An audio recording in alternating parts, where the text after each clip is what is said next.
Welcome to the Smokies and Wine podcast with JB and Jamie, with the best guests, wine and chat. You know it makes sense.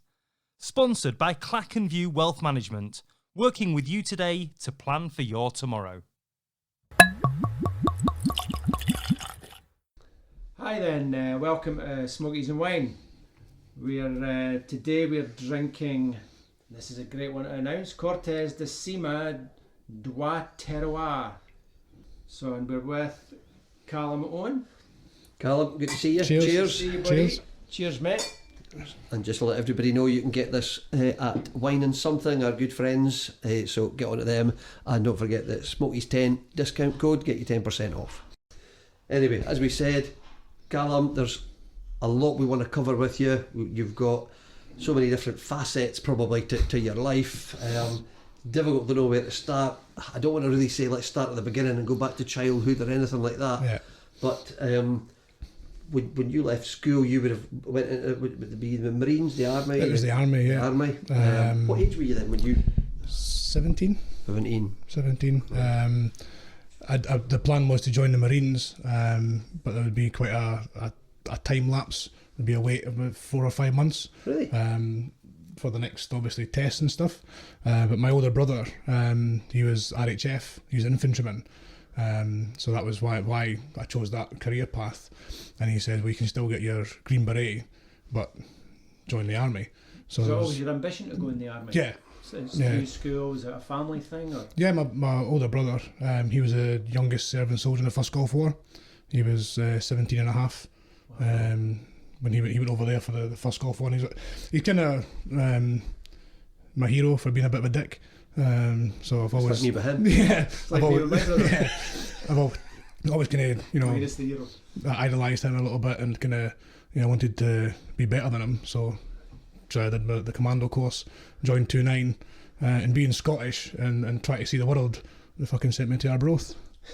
Cheers. The way it happened. So you never served with your brother then at any point in the same... No, so that's a funny story. Years later, when I went into private security, I walked past him at Basra Palace, and just a quick nod, and he's like, "You alright?" And one of my mates was like, "That looked like a midget, you." And I was like, "Yeah, that's my big brother. My brother's fucking tiny." Oh, is he? Yeah, he's about 5 foot nothing. And we caught up later on. By that time, we were both busy doing what we were doing, and my mate's like, "When was the last time you saw?" I hadn't seen him for about 4 or 5 years, just with him serving and me working away. Yeah. And you didn't know he was there? I had no idea he was there. He had no idea I was here. It's quite funny because we managed to phone my mum later on, and like a big surprise, she's like, "Aye, very good."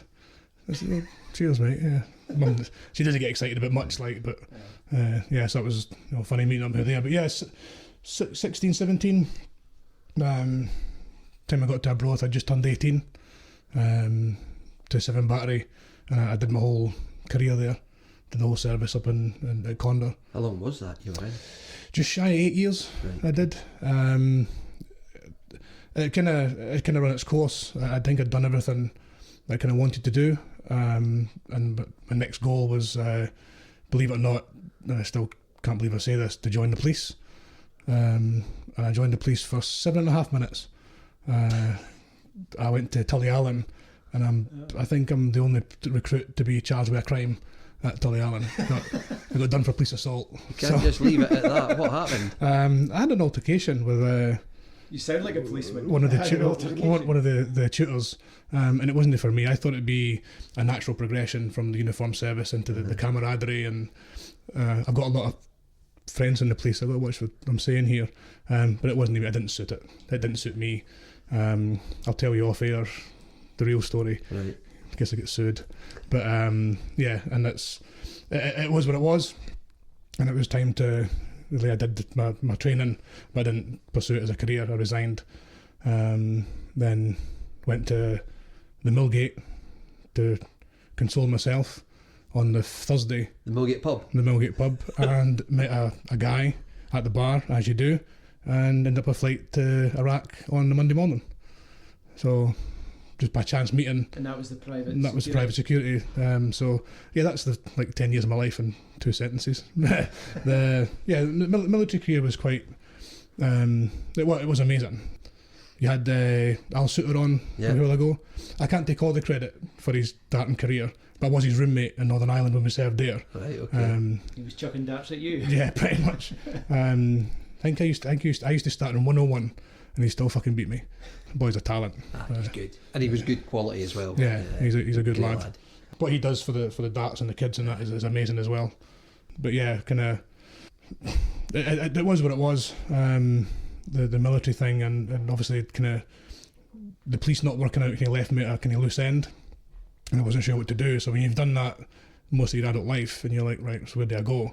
I had looked into, I'd heard about the private security sort of thing from a couple of friends that were doing it, and just a chance chat with a guy at the bar, and he says, we're doing this job, do you fancy it? And I'm like, how much? He said, how much? I went, yes. And I packed my bags, and that was it, the start of a whole new career. Did the army not train you for leaving the army in Britain? You know what I mean? Did they give you any? There is. I was lucky. They pretty much said to me, if the police take you, piss off. So I got in pretty much with a, no transition needed. There is transition teams, resettlement courses and things like that. There's like a set amount of money you can get to go and do a resettlement course. Right, to be trained to get back into sort of civilian life. Which is quite funny because most of the courses cost the exact amount of money that the army give you. Right. So a lot of people know how to work the system, but like you're getting that. So a couple of close protection courses, things like that. The army get a bad rap with a lot of the mental health stuff. A lot of guys transitioning, but they can do a lot better. It shouldn't be left to private charities to deal with what's happening, especially after Iraq and Afghan and stuff. But there is things available for guys who are ready to go. But it's like anywhere, if you tell your boss you don't want to be there anymore, you're kind of... Do they just close the door on you, basically? Yeah. So you've got no come back, you can't go back and speak to them about stuff? Or, no. No support there? Or? Not really. No, not really at all. What made you say you wanted to leave then? I think I'd run its course. Things were changing. It wasn't fun anymore. Like back-to-back tours, and you've done a lot and seen a lot. Yeah, it was time to do something else. I think while I was young enough. Yeah. I mean, I look at my brother now. He was in his last. In fact, he'd signed on to do 2 more years, and had a stroke, and they just kicked him to the side. He was supposed to have his dine out and his big parade. Yeah. Off to Headley Court and see you later.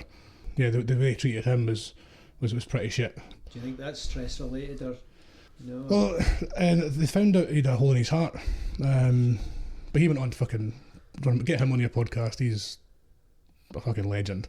He went on to run marathons, back-to-back marathons, and what he does. He's a ambassador for Help for Heroes and things like that. He's really good. He's good. Wrote a book and shit.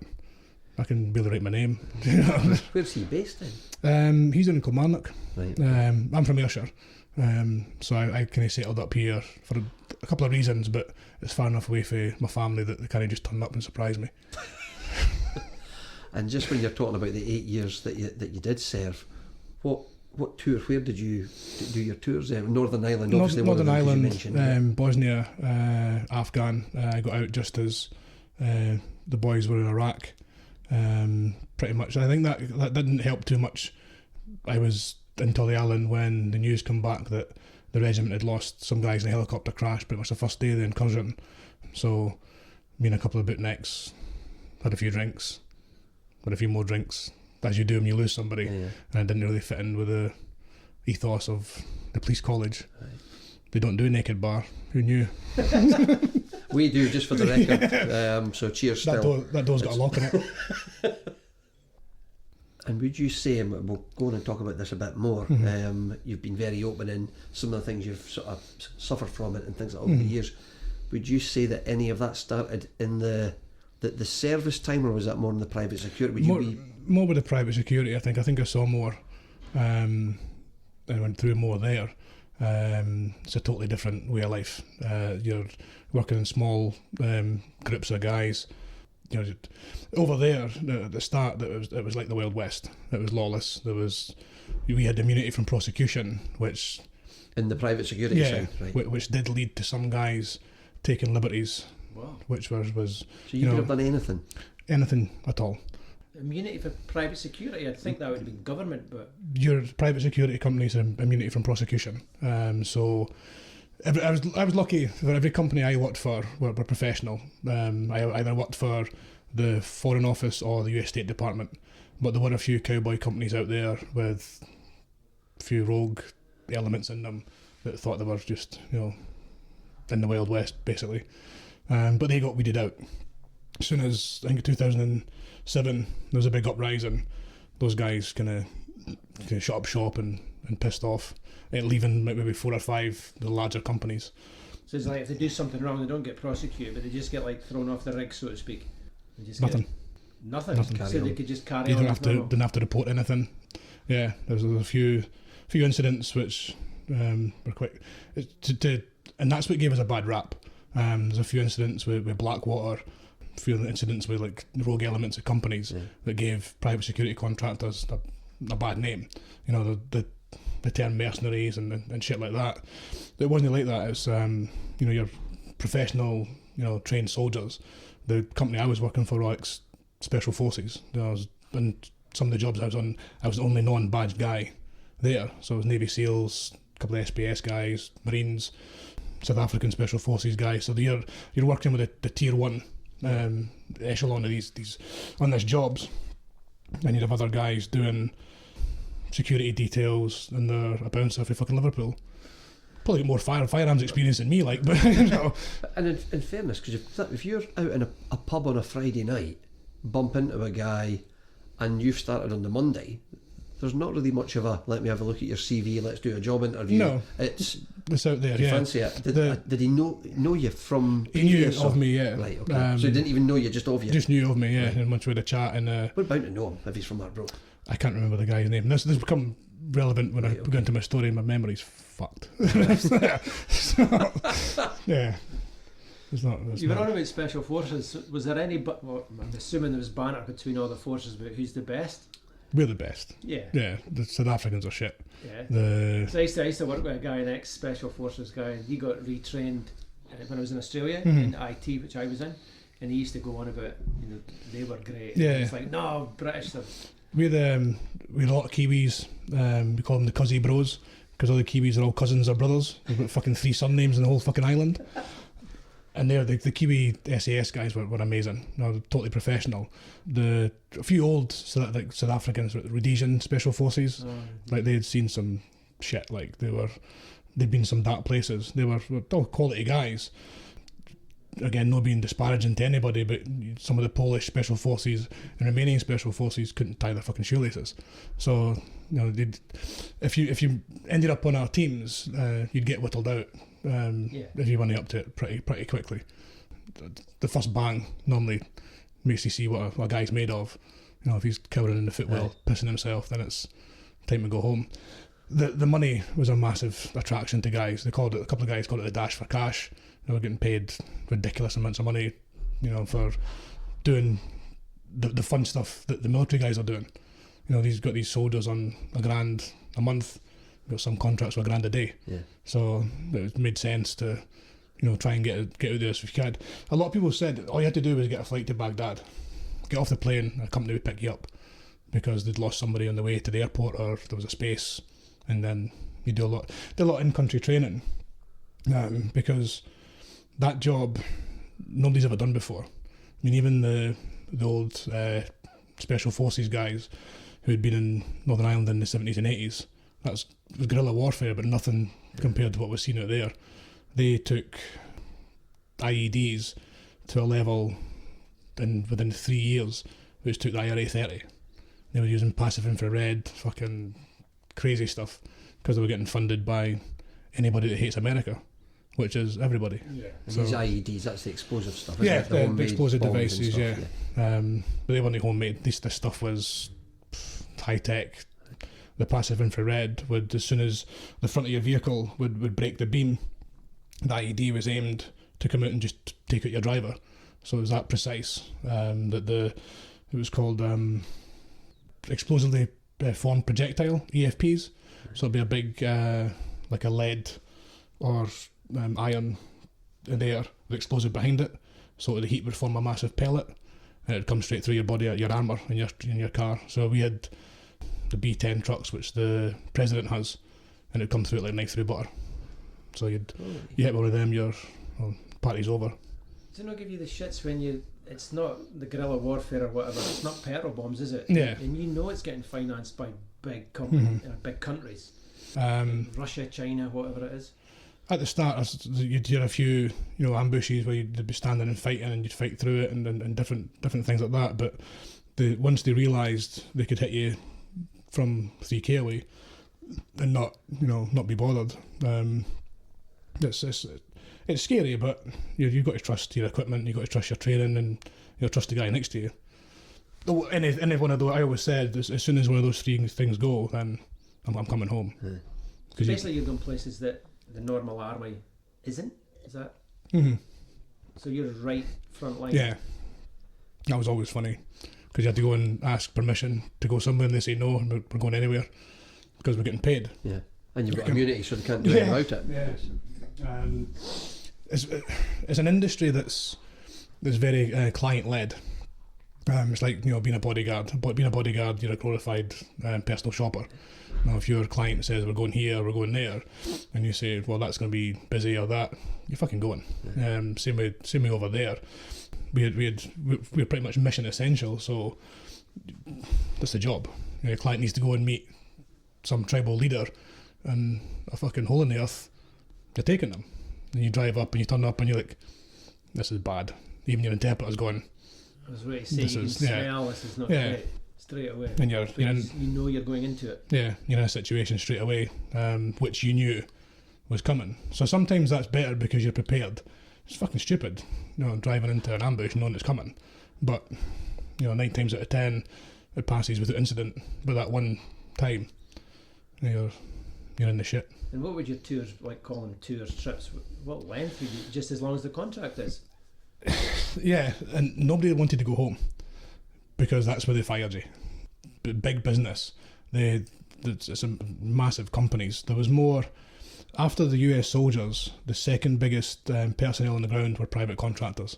There's more private contractors than British soldiers in Iraq at one time, doing all sorts of jobs like driving buses and doing escorting trucks and shit all the way to the top, close protection stuff. But yeah, when you get home, you always check your email as soon as you get home, like, am I coming back? Is there a job to come back to? Because they just wanted, boots on the ground. Until I got to my last position where it was quite secure. It was you got a year contract, which is not worth the fucking paper it's written on. Is that a year out there? It's not like month on, month off like the rest. I did 3 months on, 1 month off. But we started a contract once where we all started on the same day, and it's supposed to be 9 weeks on, 3 weeks off. But when you do the math, somebody's doing 36 weeks, or whatever it is. You've got to do. I did the longest I did it there was 6 months, solid, which was hard going. Maybe mental fatigue, didn't it? Yeah, I'm quite lucky because I'm mental anyway.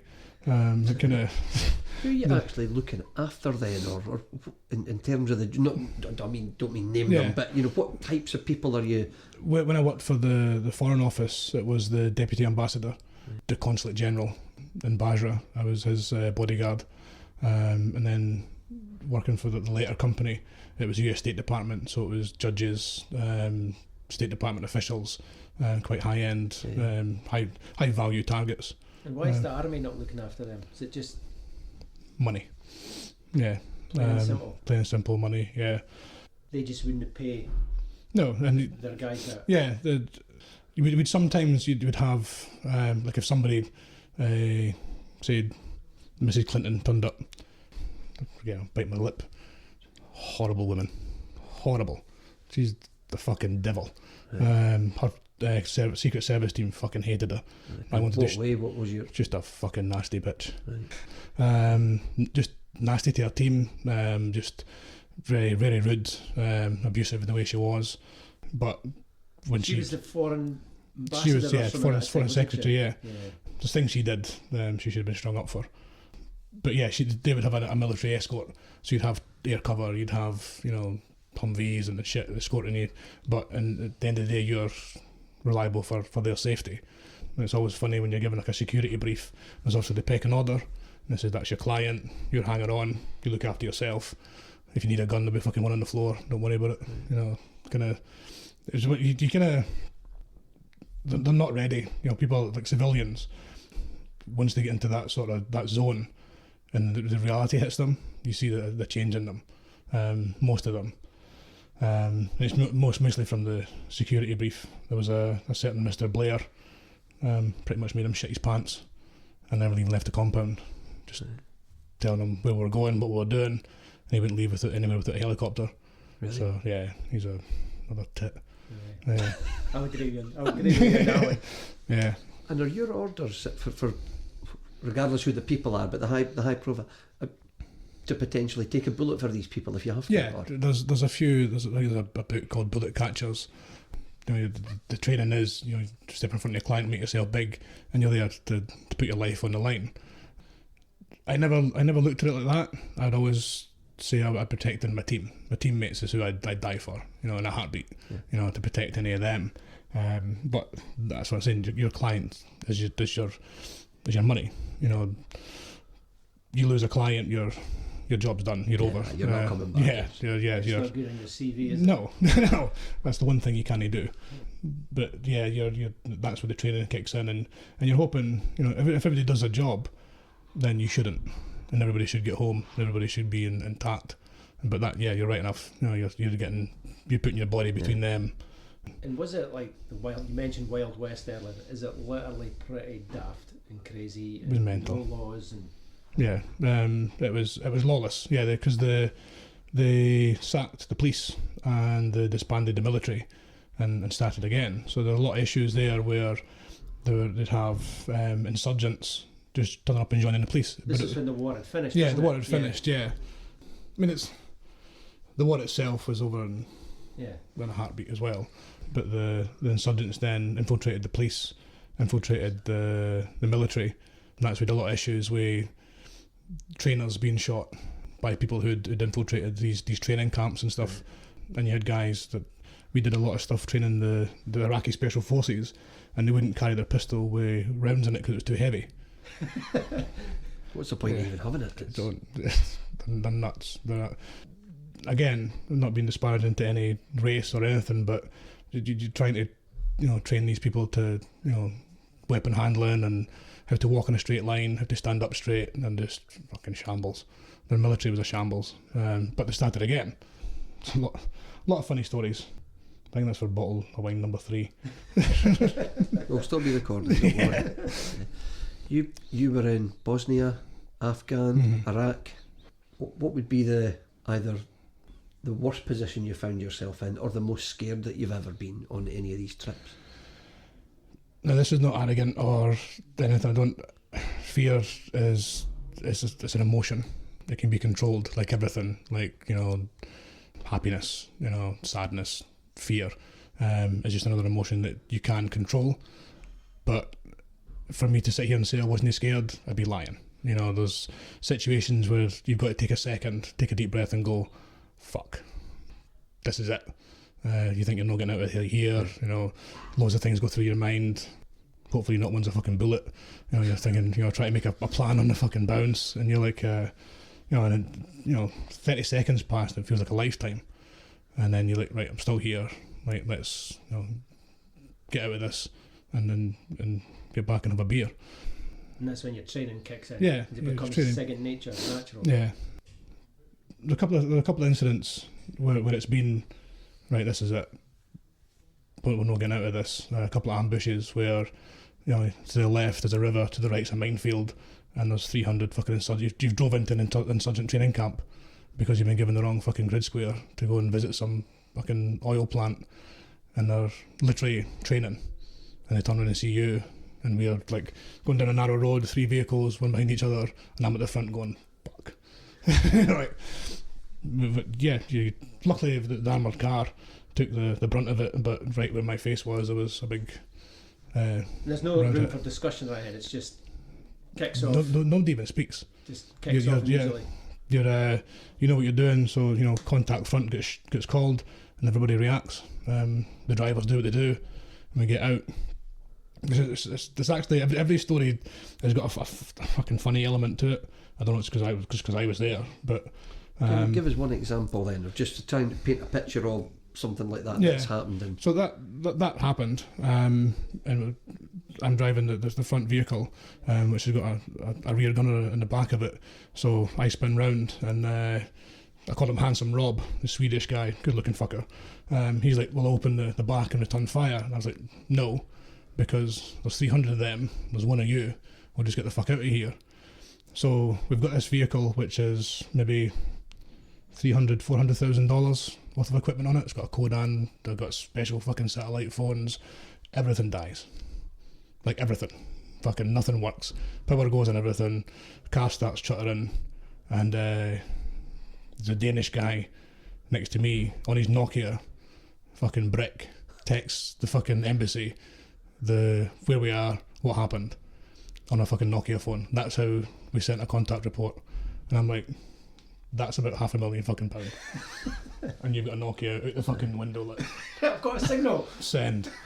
And he's like, they phoned him. but he was still playing Snake. Yeah, pretty much big phlegm. But again, it's when you look around and he's got the wherewithal to go, right, no working, send. Aye. And he's like, so the phone back, what's happening? And there's obviously a format you go through for a contact report. And he's like, we turned up, they shot at us, we left and hung up.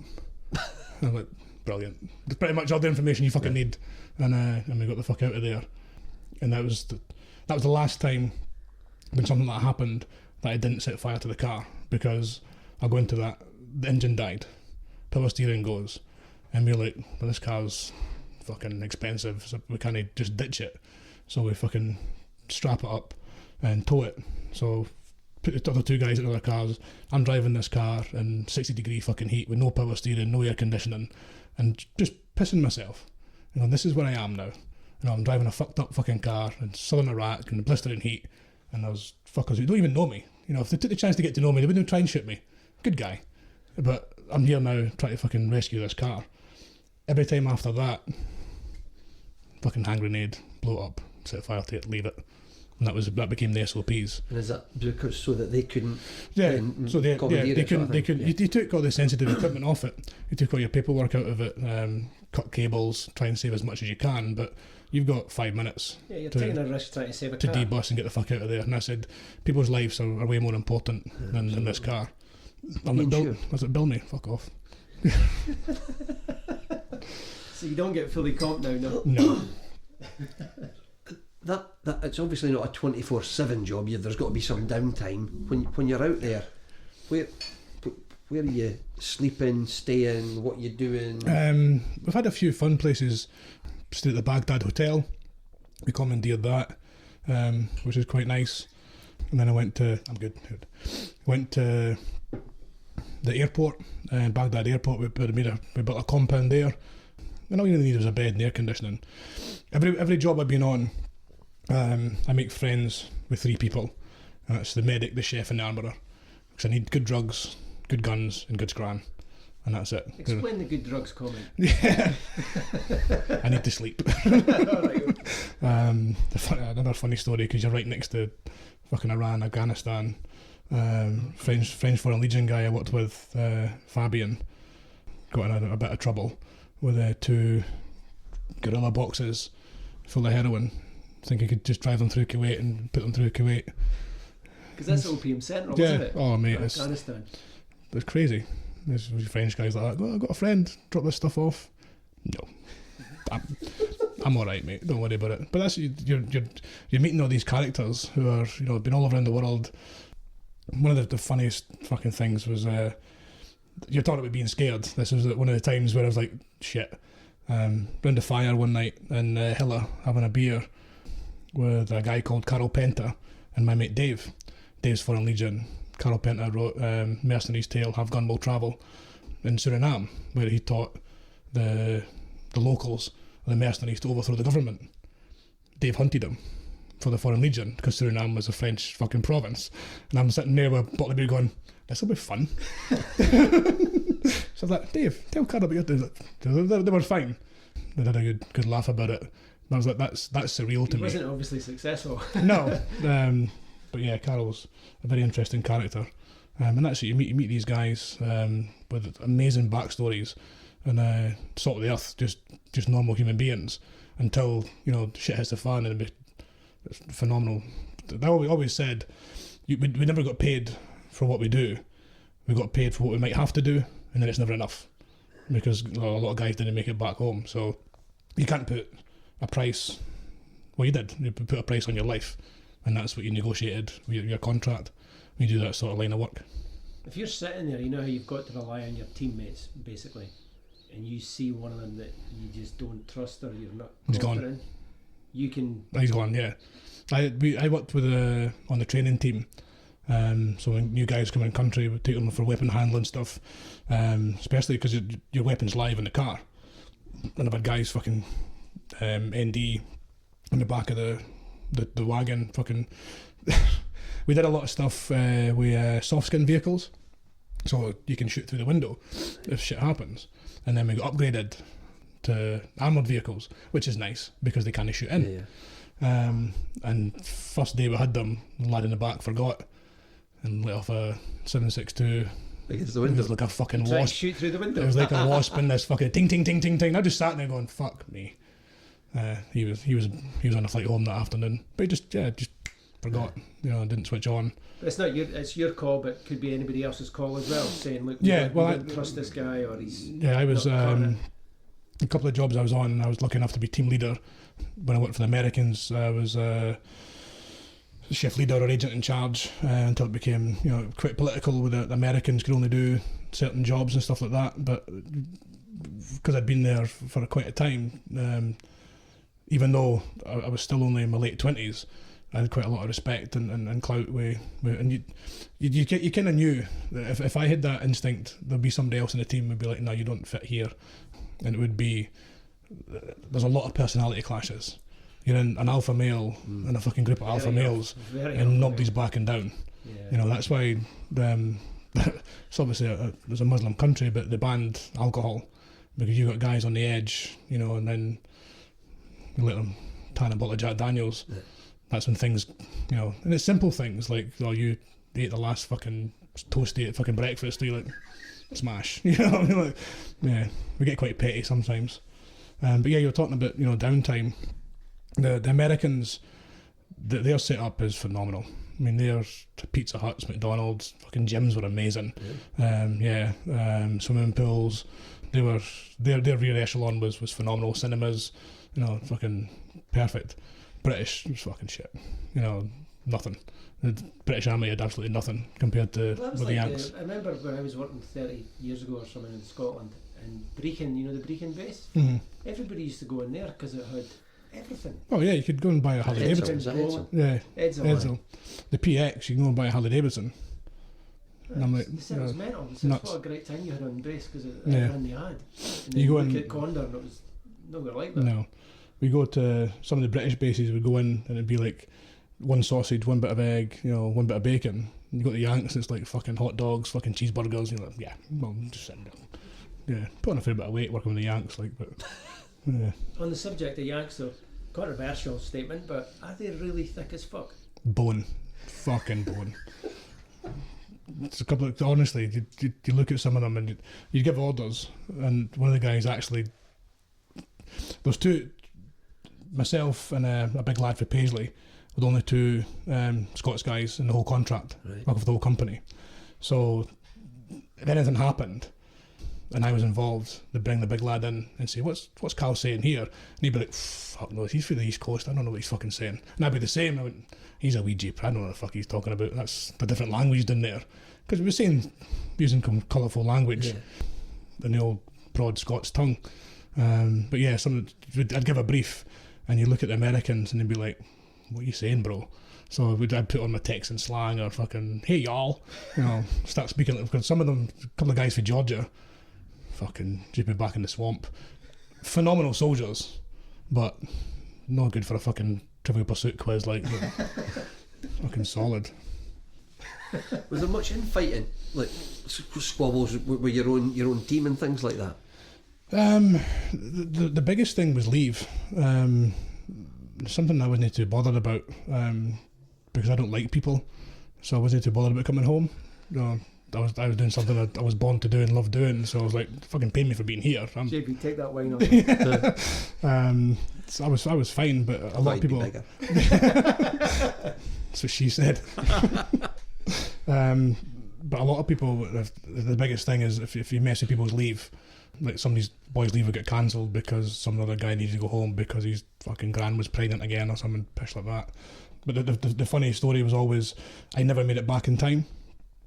I'd always be delayed, but a legit reason. So I'd phone up 1 year, and the boy's like, right, what is it this time? Volcano. I can't fly it because the volcano's erupted. I'm like, that's fucking brilliant, Carl. That's the best one yet. I'm like, Jen, put the fucking news on. Yeah, the one in Norway. No, yeah. It was like, yeah, pissed off. And then I think it was like March or April time, and a nice wee Porsche Boxster was covered in snow. And I said, I'm snowed in. I can't get out anywhere like that. Piss off. There's like pictures, you know. And a couple of times, like I went over my ankle the night before or something, but that was always the ongoing joke. It was like I'd have my day out, and then day back would just be blank. Just whenever you feel like coming back, Carl, just you crack on, do your own thing. But that would be the only. A couple of things happened near the end of my tour, and that comes on to my biggest issue with decision making. The job changed with the licensing for security companies coming in, the prosecution thing coming in saying you can get stopped by the police. I'm like, the police are the baddies. We're not getting stopped by the police. We're not stopping. We're going to keep going. And I said I was like, it's time to go home. But I stayed, and the guys went on a mission, and it was like 2 days before my birthday. So I was given the day off because I was travelling home the next day. So that's what it is. You get. Nobody wants to get fucking blown up the day before they're due to go home. What year was this? 2009. Again, memory shit, but I think it's 2009. So one of my friends, the medic, literally flew in the night before. So you're supposed to get a day off when you come back in. So you're jet lagged and tired and shit. And I was like, I don't mind working. You know, you take the day off. I'll stay in. So they goes off on their mission, and I've handed my weapons in, and I was trying to, get my civvy head back on, and pack all my stuff away and get ready to fly home the following day, the day after the following day, and the fucking arse fell out the world. Alarms were going off in the office. It was the worst thing fucking imaginable happened. The boys had been taken hostage. So the 4 boys in the car that had been in the last 4 months, incident happened at one of the checkpoints. They pulled the Iraqi army, the Iraqi police had surrounded them, pulled a tank up in front of them. The way the Suburbans work was, your drills is drive on, drive fucking through, drive over the top of everybody and get the fuck out of there. When you throw the automatic into reverse, it goes through neutral, which disables the central locking, which to me is a fucking design flaw. Yeah. So as soon as that happened, the Iraqis opened the doors, dragged the lads out, and held them. They were held about 9 hours. They beat the shit out of them. This is Iraqi police involved. Yeah, the Iraqi police and the Iraqi army took the boys hostage, held them at the. We were lucky because one of the little buds managed to follow the Humvees that they rammed them in the back of, to one of the police compounds. So I went to get my fucking guns out the armory. I'm going to get my mates back, and no uncertain terms were going. They wouldn't let me fucking go. It wasn't going to happen. So I managed to sweet talk one of my friends and he let me go with his team. One of the teams going to help, they got hit in an ambush. We managed to get to where they were being held. It was one of the senior State Department advisors negotiated the release. Now this is again where the funny thing comes in. The big guy Chad, 6'6", American football fucking unit, looked better when he got handed back than he had been when he got fucking kidnapped. They'd brushed his hair, fucking tidied him up, fucking done his collar up, and I was like, how the fuck does that happen? The first thing I registered was, he didn't look good this morning. Brushed up. Yeah, but those boys had been through hell. And a big problem I've got is, it wouldn't have happened if I was there. Now, thousands of pounds of therapy, medication and fucking shit, they won't change my mind. because they told me that. I sat up in the hospital with one of the guys, and then he said, pretty much blame me for not being there. No, it happened because I wasn't there. Not blame me, but was like, you should have been there. And it's that guy that took my seat, went through that. So a lot of people, when you're in like survivor guilt and things like that, when you say, it wouldn't have happened if I could have done this and done that, it's legit. That wouldn't have happened if I was in charge of that vehicle because I'd have fucking gone. And I had a massive issue with the guy in charge that day. And that almost came to blows. And that's pretty much, I don't celebrate my birthday. I've had a few bad, very dark days on that anniversary, and it's going to live in me forever. Those guys went through that because I wasn't there, and you're probably sitting there going, well, you can't say that.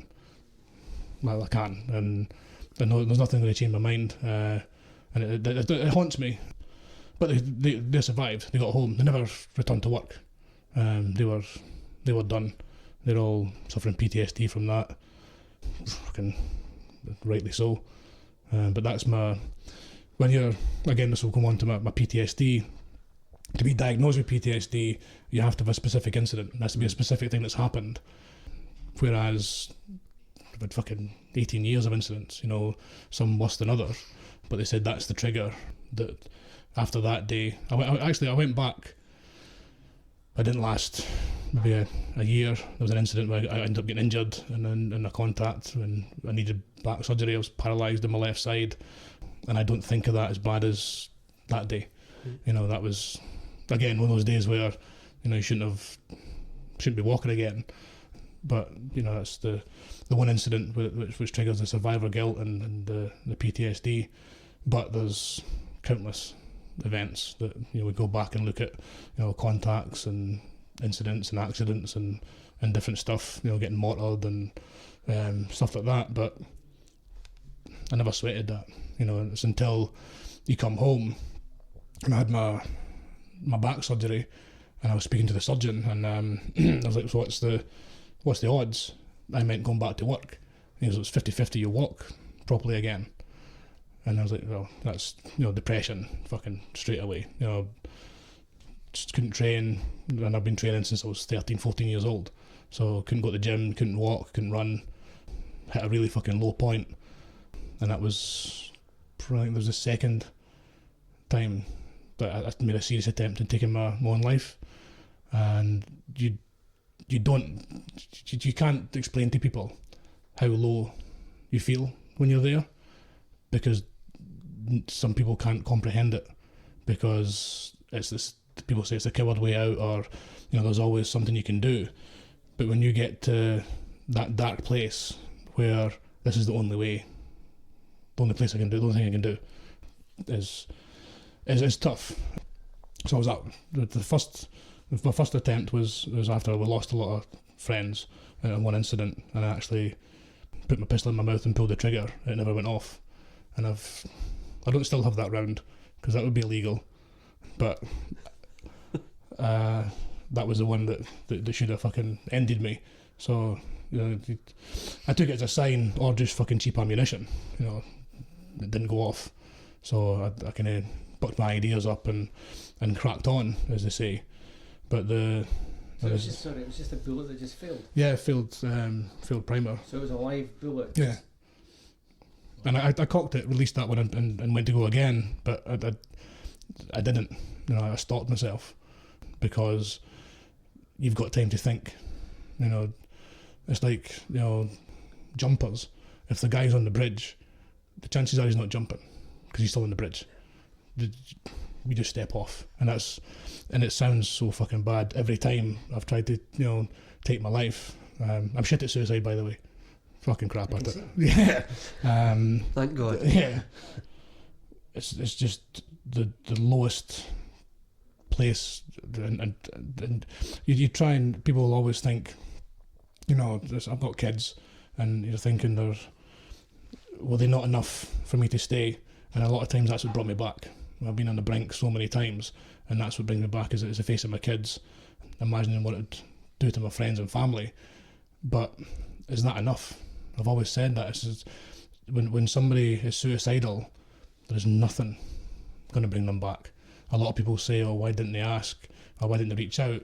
But if they can look back, they'll see that person was, in some way. You know, that it's not... People are getting better at talking. It took me a long time to get in therapy. It took me a long time to be in a position to do this. Two guys never fucking met, bottle of wine, talking about fucking suicide, and you're like, fucking great chat, Carl, cheers. It's a great night. Yeah.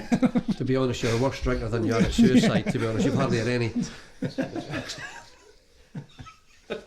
See, just at that moment then, and I don't want to sort of make light of anything, but... I do, yeah, I do. That's what gets me through it. And I know that you said your memory's not great and stuff like that, but see at that precise moment when you've got the gun in your mouth, ready to pull, what exactly is going through your head at that stage? Thankfully not a bullet, but... It's over. Just peace. I was waiting to see, just looking at just that release. Yeah, everything just goes. You feel so light, 18 fucking stone, I'm not going to be light again. But yeah, it's just that, that exhale and the pain's going away. And that's the big thing is you need that. You try to find something to take that pain away, because it hurts like fuck. Yeah. You've got that guilt, you've got the nightmares, you've got flashbacks, and there'll be people listening to this going, yeah, but you got fucking paid for it. I chose to do what I wanted to do. I think you're destined and you're made to do certain things, and I was made to do that job. Again, I'm the least arrogant person you meet in your life, but I was fucking awesome at it. Probably one of the best guys to do it. And when you're told, that's it, what do? You come back. I lived in Liverpool at the time when I had my surgery, and when I was fit enough to travel, I decided, I don't want to be here anymore. I don't want to hurt anybody anymore. So I'm going to move to Arbroath. So I had a flat next to the cliffs, and I walked the cliffs every day. What made you go from Liverpool to Arbroath? It was home. Right. Which sounds shit. But that's the place I spent most of my life. I've now spent more time up in Angus than I have done in Ayrshire. Yeah. So it did feel like home. And that's what I did. Every night I didn't sleep, got insomnia. And every night I'd walk and think of a reason to stay. And there was sometimes you couldn't. Sometimes there's you're like, it's not enough. It's just like, the pain's still going to be there. So I needed to find an outlet, because it's been this fucking darkness for so long. So I thought, right, well, I can help people. If I can help people who are, I'm by no means cured, or through the tunnel, or at the other end, or fucking the Messiah, or anything like that shit. But I know how these guys are feeling. The best therapist I ever had was a fucking tree-hugging hippie. We were the polar opposites. I didn't agree with anything she believed in at all, but I could speak to her. And that speaking, actually, it's the old cliche, but it's the best. Yeah, it's amazing best much it makes you feel differently. But when you can speak to somebody who's bled in the same shithole as you, I know exactly where you've been, exactly what you're thinking. So I set up a little charity called Inner Battles, which was just a Facebook page and my phone number, and I managed to help a few people, and that became my outlet. Was right, I need to be here for other folk, and for a good, that's 10 years I've been still here, and that's what I've been doing, trying to help folk either through training or talking or anything that people need. And it's just not ex-servicemen, it's anybody. Yeah, it started off ex-servicemen. I've got a lot of, right now, the real pandemic is mental health in kids. We're in for a hell of a next couple of years. These kids they're in trouble with the last year that we've had. So I do a lot of stuff with underprivileged kids and kids with fucking issues, because you try and relate to my trauma to what they're going through. I know yourself, so I'm training this young lad boxing through the foster homes, care homes, and he's fucking lightning. Guy's been through hell, but his hands are amazing. His footwork shit, but his hands are amazing. and that's, I can help him use that as an out for the shit that's going on in his life. For an hour in here, he can be Joe Fraser, he can be Ali, he can be whoever he wants. So I kind of enjoy doing that. So I set up my little gym, and it was my out as well, so I got somewhere to train, and I had the inkling that I wanted to fight, because that's what I do, and it was just like, being told that you can't play rugby again, you can't fight again, you can't go back to work, it didn't really sit well with me. So I was like, no, fuck you, I'm going to go on and do what I want to do. So I was... See, after your operation, sorry, just before we get into that, how long were you before you were walking properly again and things like that? It was about 3 months. Right. Yeah, so it's a micro disectomy at the base of my spine. They've just taken a disc out. That's right. Yeah, so I think when they were in, there was actually pretty much a chip sitting on the sciatic nerve. It's agony. Torture. So I've now I was nearly crying. So yeah, no, it is. It's chronic back pain now. But yeah, so I spoke to the doctor about, I started playing rugby for Arbroath again, and I talked about the fighting, and he said, you've got as much chance of getting hurt as anybody else. You know your injury, but I didn't tell him about my brain injury, because you're no fucking fighting with a brain injury. And it's pretty much me retired myself by saying this online, but I have a traumatic brain injury, which I'll come on to. And this is what I do. I fucking tell a story and fucking go into something else, and then fucking... You're not Billy Connolly. It's like a fucking Billy Connolly joke. So you need to remind me where the fuck I'm going with this. I'll drink up a drink. Anyway, so there we were. So I wanted to fucking fight, which it was harder said than done, because I was a fat fuck. Did you not fight in the forces at all then? Boxed. Boxed. Yeah. And it was when I did the private security that I started fighting wrestling, grappling with Americans. Nobody wanted to stand and fucking punch. The Americans are all wrestlers and grapplers, aren't they? They love that shit. Yeah, but phenomenal, great. That's what the best base for UFC or MMA at all is wrestling. The lad I teach, a coach, Fraser, backhold wrestler, international fucking level. The guy that beat the Irish dude, didn't he? The Russian with a huge name. He's a wrestler. Yeah. He's a Calum, Khabib. Yeah, he's a wrestler. Yeah, wrestling's it's something. Being Scottish, we don't fight on the floor. Yeah. So it was totally alien to me. So it was something I had to learn if I wanted to fight. So I got a couple of amateur fights, and the opportunity to fight professionally came along. And I'm actually really good friends with Big Ross that I fought, but 9 times out of 10, if I had to fight that again, I'd beat him. And he wouldn't agree with me by saying that, but the biggest thing before my fight, like I said, it's not fear, it's my lack of self-belief and anxiety, because I never think I'm good enough. It's something I've had since childhood. It's something I've had, in the military, even in the private security stuff. It's always, every day you're going, fucking hell, these guys are all special forces, or fucking Green Berets, Navy SEALs. I'm just some wee fucking prick for Arbroath. But it took a while for me to accept that, no, I belong here. This is what you're doing. And so that fight, I kind of beat myself in the changing room, and I know I did. I had an opportunity to win the fight, I never took it, and I got submitted, and I was kind of done, because that kind of puts the nail on the head that you're not good enough, and you're like, fuck, I could have made a big deal there and gone on to fight in a big show or whatever. I was never aiming for the UFC. I'm too long in the tooth for that, and I'm not good enough for that level. There's fight game has levels to it, and that wasn't going to happen. But an opportunity to fight again came along, and a good friend of mine was dying of cancer at the time. So I was like, you know what, I'm going to fight for him. I always fight for somebody else, and I always fight better when it's not for me. So I had his name in my hand wraps, and young Blake and other hand wraps, and it's probably the best I've ever fought in my life. Technically I'm not great, but I've got a fucking good left hook. I actually worked well on the ground and finished the fight in the first round. I've never made a penny from fighting. Everything I've made from fighting has gone to charity or gone to friends who need it. Money's never been an inspiration for me. I've had it, I've spent it, I've gave fucking tons away. It's never been my motivation. Same with the gym. Shit businessman, amazing at running a gym. Somebody else deals with the business stuff.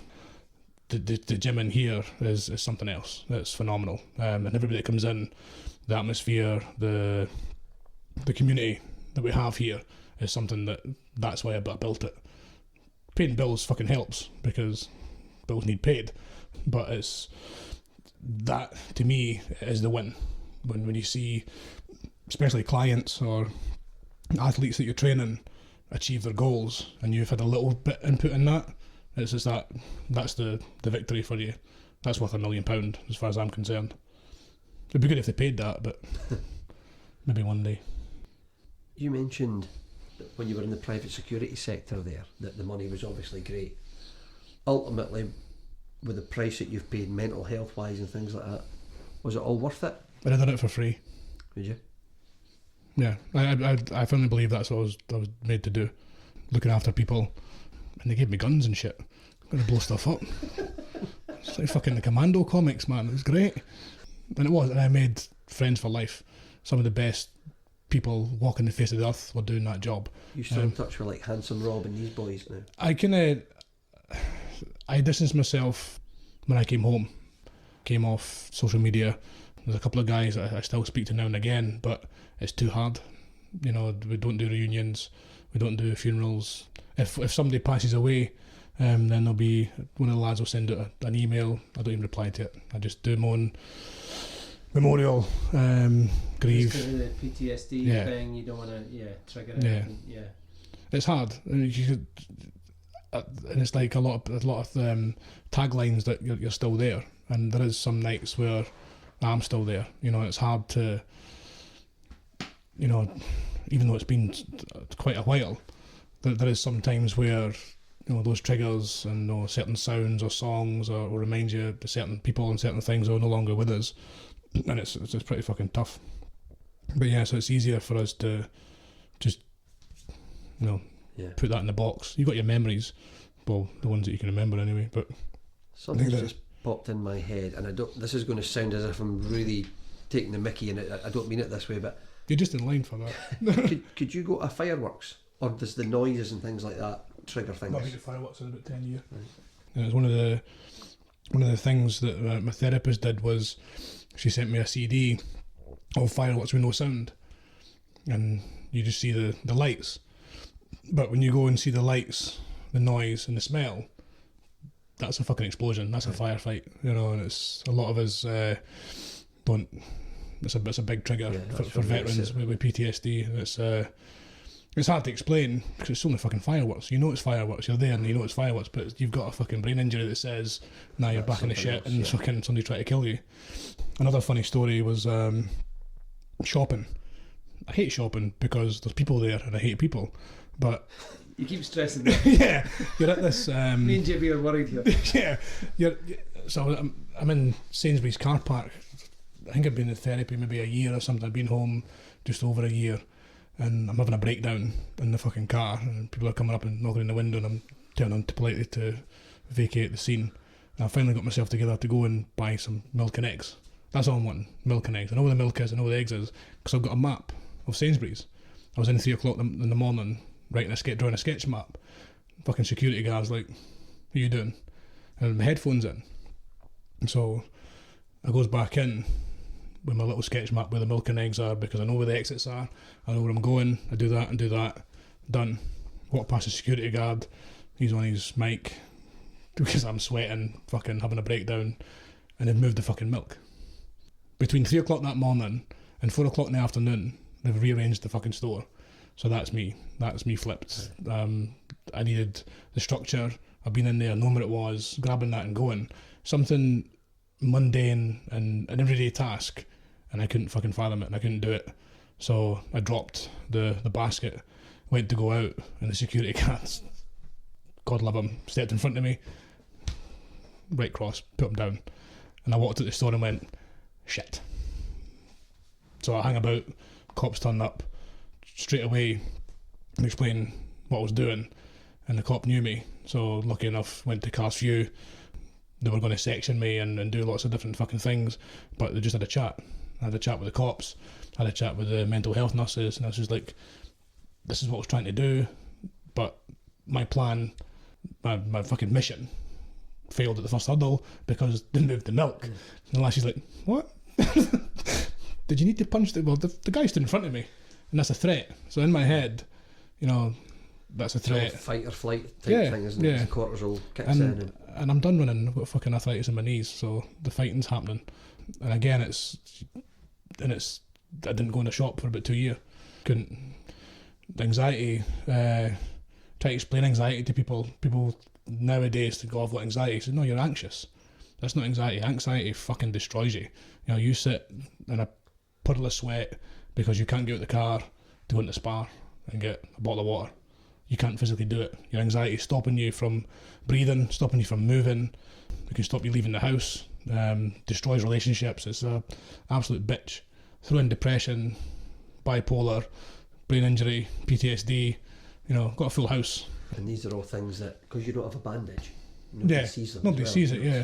And it's again, it's one of the reasons why I came out, so to speak, because people see Big Cal, you know, successful fighter, businessman, fucking, you know, big front on, big smile all the time, but I'm fucking struggling, and that's every day. You know, every day, you wake up for a reason to stay alive. You don't switch off that suicidal thoughts. It's always there. I need a reason to stay alive every day. And it's always there, just now. So there has been that day, especially during this last lockdown. There's lots of things going on in my private life and my business life which are fucking horrendous, which I hope they're getting resolved pretty soon.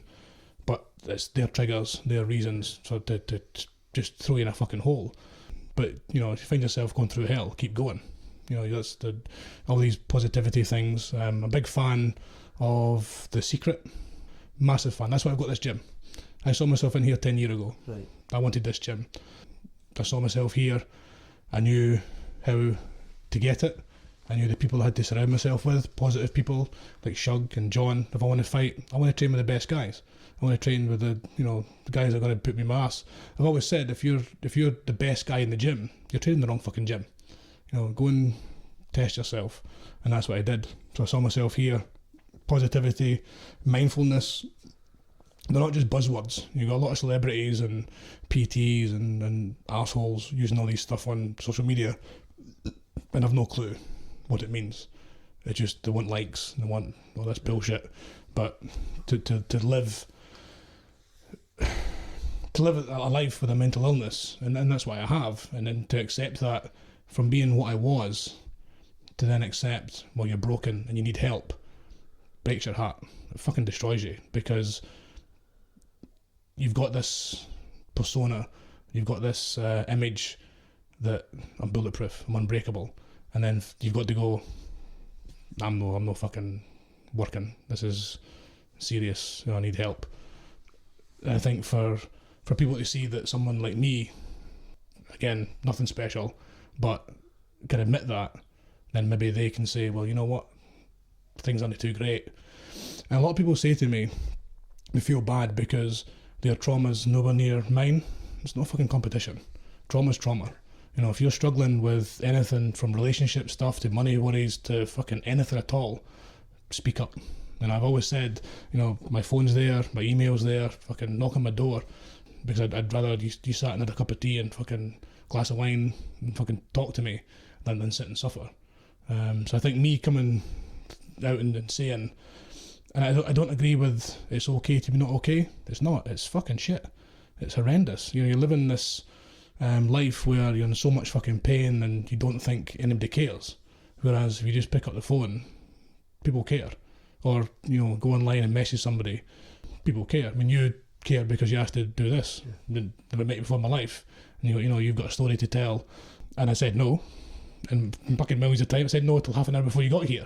Because, you know, but there's wine and shit. So it's not easy doing this. This isn't my comfort zone at all. But, you know, I think if doing this and coming and speaking about, you know, what I've come through, what I'm going through, helps one person, a little cliche, but I totally think so. We've spoke about quite a lot of dark moments and things like that. Let's just flip it. Out of everything so far, and you've got a lot of damage still to do, what would be your proudest moment? My proudest moment? My daughters. They don't. My oldest daughter has cerebral palsy, and lives with my parents, and she's my life. My youngest daughter, I love her with everything, but we don't have a relationship. I'm trying to build on that, but she lives with her mum. She's waiting to turn 20, but I'm so proud of her, of what the person she's becoming, and that's your little things that you keep in your heart, those personal moments. Accomplishments was Green Beret. That's 99.9% need not apply for a fucking reason. That was the hardest, physical thing ever done. Especially being told that I couldn't do it, that I wasn't good enough, and that's from close friends, family members saying that's not for you. You can't have the balls to do that, which didn't help my self-esteem, but it gives you that drive. So yeah, the accomplishment was doing that, and then probably seeing other people succeed that you've had that, like I said before, that little bit of influence on. Some of my clients, some of my friends that I've been able to guide or help, reach and do amazing things, does give you that more pride. Just that, you feel, a little bit selfish that you're not riding their coattails, but I did a little bit to help them get where they are. That's pretty good. And the gym as well, I'm always creating something here. That's my sanity, my anchor is I've got to be here to keep this place going, because I believe nobody else can do this. What I've built here has got a big part of me, big part of my soul in it, which makes it a bit unique. A lot of gyms are soulless, faceless fucking corporations, whereas this is me. So I'm the gym's me. So it's that as well. And what does the future hold then? What have you still got on your horizon that you think I still want to achieve this? This is the tough thing, is I don't, and that's the thing with the mental health thing is I'm one day at a time. Just now it's one day at a time, and it's keeping the business going. And it's this, I don't know the words, but I've done a lot. I've achieved everything that I wanted to do. So it's hard to then, and that's, life expectancy of guys in my position was 6 years. Once you retire, you're done in 6 years by either health reasons or your own hand. So I'm at 11. So I'm doing good. I'm winning. I'd like to fight again for reasons personal to me. I'd like to keep helping people. I'd like to, there's a couple of things in the horizon where I've been asked to be involved with, charity-wise, which I'm excited about. But I want the mental health. I want to be involved in the mental health stuff in Angus, but more so with kids, and try and flip that around if I can. I mean, that's one of my goals is to get into schools and either bring in boxing or martial arts or just fitness to kids as medication, to get them off regular stuff and get them moving and get them active. Yeah, I'm very selfless, which sometimes is to my detriment, but it's just the way I am. No, I can't. You ask me what I want, and I'm like, can't change yourself. Yeah, I don't want anything.